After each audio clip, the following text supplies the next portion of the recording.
राधा वल्लभ श्री हरिवंश आप सभी का स्वागत है हमारे चैनल क्रिएटिव कहानियां पर। आइए जानते हैं सावन के तीसरे सोमवार का व्रत कथा। हर सावन सोमवार का व्रत खास होता है, लेकिन सावन के तीसरे सोमवार की विशेष धार्मिक मान्यता है। आइए जानते हैं इस व्रत के इतना खास होने की क्या है वजह। श्रावण मास भगवान शिव को समर्पित होता है। इस महीने पूरे मनोभाव से भक्त भगवान शिव की पूजा करते हैं। सावन का पहला और दूसरा सोमवार बीत चुका है और आज तीसरे सावन सोमवार का व्रत रखा जा रहा है। यूँ तो सावन का हर दिन खास होता है, लेकिन सोमवार के दिन विशेष कर भोलेनाथ की आराधना की जाती है, इसीलिए सावन सोमवार का व्रत खास होता है। वही तीसरे सावन सोमवार का शिव पुराण से क्या है संबंध, जिस चलते इस दिन की मान्यता और अधिक बढ़ गई है। साथ ही आज तीसरे सावन सोमवार पर चंद्रमा, शनि और बुध का सकारात्मक प्रभाव राशियों पर रहेगा। सावन के तीसरे सोमवार का जिक्र शिव पुराण में किया गया है। शिव पुराण के अनुसार जब मां पार्वती महादेव को पति के रूप में पाना चाहती थी, तो उन्होंने तीसरे सावन सोमवार के दिन विशेष पूजा आराधना की थी। माना जाता है कि महादेव मां पार्वती की भक्ति से प्रसन्न हुए थे और मां पार्वती को उन्होंने पत्नी के रूप में स्वीकार कर लिया था। ऐसे में माना जाता है कि अपने वैवाहिक जीवन की बेहतरी के लिए या अच्छा वर पाने के लिए सावन के तीसरे सोमवार का व्रत जरूर करना चाहिए। सावन के तीसरे सोमवार की पूजा क्या है, आइए जानते हैं। तीसरे सावन सोमवार पर महादेव की पूरे मनोभाव से पूजा की जानी चाहिए। इस दिन स्नान पश्चात स्वच्छ वस्त्र धारण करके भगवान शिव का स्मरण किया जाता है और व्रत का संकल्प लिया जाता है। पूजा के दौरान भगवान शिव के मंत्रों का जाप करना शुभ होता है।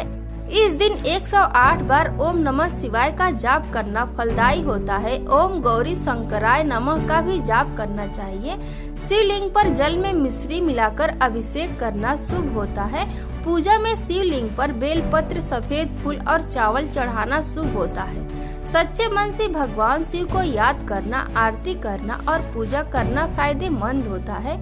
आइए सावन सोमवार व्रत कथा का श्रवण करते हैं। किसी नगर में एक साहूकार रहता था, जिसके घर में धन की कमी नहीं थी, लेकिन उसे संतान सुख प्राप्त नहीं हुआ था, जिस कारण वह बहुत परेशान रहता था। पुत्र प्राप्ति की इच्छा से वह हर सोमवार व्रत भी रखता था और पूरी श्रद्धा के साथ शिव मंदिर जाकर भगवान शिव और माँ पार्वती जी की आराधना करता था। उसकी भक्ति भाव से माँ पार्वती प्रसन्न हो गयी और भगवान शिव से उस साहूकार की मनोरथ पूर्ण करने का आग्रह करने लगी। पार्वती जी की इच्छा सुनकर भगवान शिव ने कहा कि हे पार्वती, इस संसार में हर प्राणी को उसके कर्मों का फल मिलता है और जिसके भाग्य में जो है उसे भोगना पड़ता है। लेकिन पार्वती जी ने साहूकार की भक्ति का मान रखने के लिए उसकी मनोकामना पूर्ण करने के लिए कहा। माता पार्वती के आग्रह पर शिव जी ने साहूकार को पुत्र प्राप्ति का वरदान दिया, लेकिन साथ ही यह भी कहा कि इस बालक की उम्र केवल 12 वर्ष की होगी। माता पार्वती और भगवान शिव की बातचीत को साहूकार सुन रहा था, जिसे सुनकर न तो उसे कोई खुशी थी और न ही दुख। वह पहले की तरह ही शिव जी की पूजा करता रहा।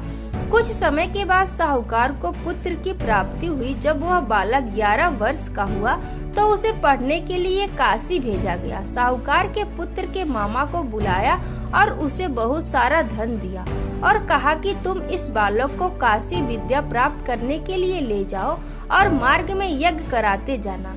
जहाँ भी यज्ञ कराओ वहाँ ब्राह्मणों को भोजन कराकर दक्षिणा देते हुए जाना। दोनों मामा भांजे इसी तरह यज्ञ कराते और ब्राह्मणों को दान दक्षिणा देते हुए काशी की तरफ चल पड़े। रास्ते में एक नगर पड़ा, जहां नगर के राजा की कन्या का विवाह था, लेकिन जिस राजकुमार से उसका विवाह होने का था वह एक आंख से काना था, जिसकी जानकारी लड़की और उसके घर वालों को नहीं थी। राजकुमार के पिता ने अपने पुत्र के काना होने की बात को छुपाने के लिए एक चाल सोची। साहूकार के पुत्र को देखकर उसने सोचा कि क्यों न इस लड़के को ही दुल्हा बनाकर राजकुमारी से विवाह करा दिया जाए।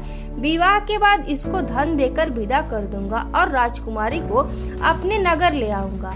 उसने लड़के को दूल्हे के वस्त्र पहनाकर राजकुमारी से उसका विवाह करा दिया, लेकिन साहूकार का पुत्र ईमानदार था।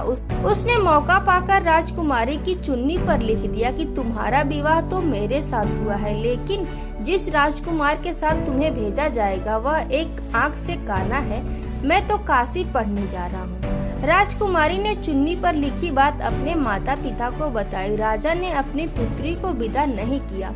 दूसरी ओर साहूकार का लड़का और उसका मामा काशी पहुँचे और वहां जाकर उन्होंने यज्ञ किया। जिस दिन लड़के की आयु 12 साल की हुई उसी दिन यज्ञ रखा गया। लड़के ने अपने मामा से कहा कि मेरी तबीयत कुछ ठीक नहीं है। मामा ने कहा कि तुम अंदर जाकर सो जाओ। शिव जी के वरदान अनुसार कुछ ही देर में उस बालक के प्राण निकल गए। मृत भांजे को देखकर उसके मामा ने विलाप शुरू किया। संयोगवश उसी समय शिव जी और माता पार्वती उधर से जा रहे थे। पार्वती ने भगवान से कहा, स्वामी मुझे इसके रोने की स्वर सहन नहीं हो रहा, आप इस व्यक्ति के कष्ट को अवश्य दूर करें। जब शिव जी मृत बालक के समीप गए तो वह बोले कि यह तो उसी साहूकार का पुत्र है जिसे मैंने 12 वर्ष की आयु का वरदान दिया था।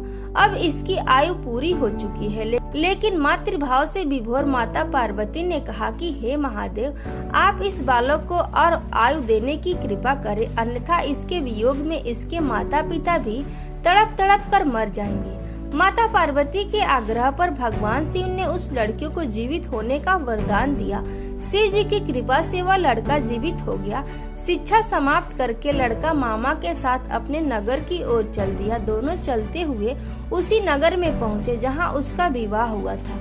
उस नगर में भी उन्होंने यज्ञ का आयोजन किया। उस लड़के के ससुर ने उसे पहचान लिया और महल में ले जाकर उसकी खातिरदारी की और अपनी पुत्री को विदा किया।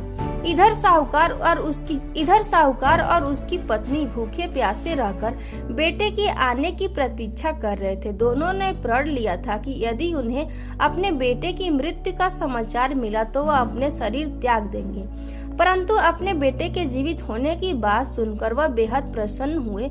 उसी रात भगवान शिव ने व्यापारी के सपने में आकर कहा कि मैं तेरे सोमवार के व्रत करने और व्रत कथा सुनने से प्रसन्न होकर तेरे पुत्र को लंबी आयु प्रदान कर रहा हूँ। इसी प्रकार जो कोई सोमवार का व्रत करता है या कथा सुनता है उसके सभी दुख दूर होते हैं। तो प्रेम से बोलिए हर हर महादेव और कमेंट में हर हर महादेव लिखना ना भूले। अगर आप मेरे चैनल पर नए हैं तो मेरे चैनल को सब्सक्राइब कर ले। राधे राधे।